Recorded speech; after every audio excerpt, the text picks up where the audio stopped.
শুভ রামনবমী সকলকে, বংবাড়ির আড্ডার সকল বন্ধুদেরকে শুভ রামনবমীর শুভেচ্ছা জানাই। এখানে দেখতে পাচ্ছ আজকে আমি চলে গিয়েছিলাম হনুমানজির মন্দিরে। আমি সারাদিন উপোস ছিলাম।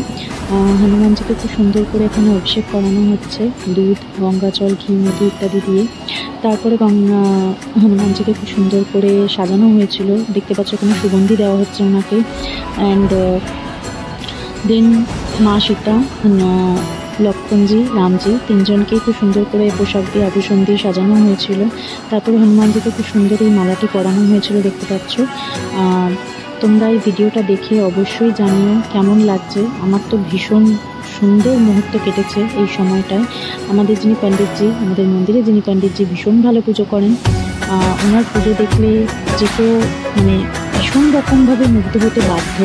তারপরে হনুমানজিকে পানের বাটা, পানের খিলি করে ওনাকে নিবেদন করা হচ্ছিল। মা সীতা, লক্ষ্মণজি, তারপরে রামজি তিনজনকে পানের খিলি করে করে বাটায় দিয়ে তাদেরকে দেওয়া হচ্ছিল।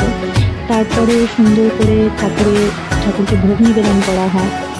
ঠাকুরকে ভোগ নিবেদন করার পরে যেটা সব থেকে একটা ভালো আমাদের সময় ছিল যে এখানে কোনো মহিলাদেরকে প্রবেশ করতে দেওয়া হয় না। মহিলাদের প্রবেশ নিষিদ্ধ, কারণ আমরা সবাই জানি বজরংবলী একজন ব্রহ্মচারী। এরপরে এখানে খুব সুন্দর করে যজ্ঞ আরতি হয় এবং যজ্ঞের পরে আমরা অবশ্যই গুটি গুটি পায়ে সবাই বাড়ি চলে এসেছি।